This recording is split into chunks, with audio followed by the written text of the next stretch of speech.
Just in the last 13 years, the number of kids contemplating suicide has tripled.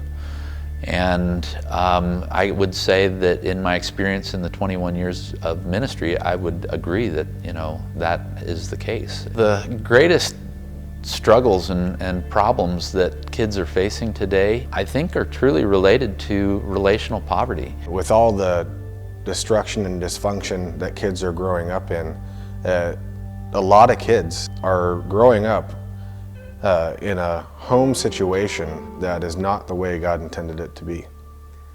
Those kids come from the hardest lives.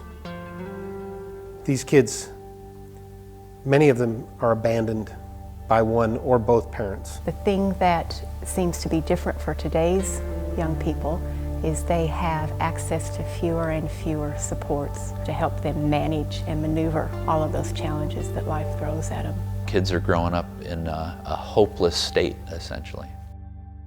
What we do is we just come alongside these kids and love on them, show them what the love of Christ looks like, show them what it looks like to be loved by God.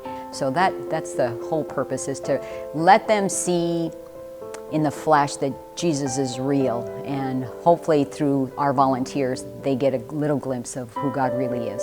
It's going to give them help in the form of a person that's been there before, in essence. It's also going to allow for influence in that kid's life. Probably the most critical part of building an authentic relationship is to first be where the kids are. What we're looking for more than anything else is people who will step up and say, I can help.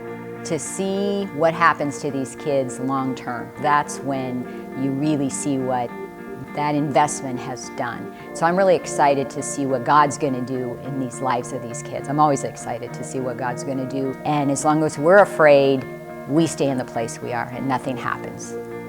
So don't be afraid. We're constantly looking for adults that are interested in spending time with a kid and getting involved in one of these authentic relationships we've been talking about. We've got waiting lists of kids that are looking for mentors. They're desperate. They're desperate for someone to step into their life, to truly care for them, and present, the life-changing message of Jesus Christ, which offers hope.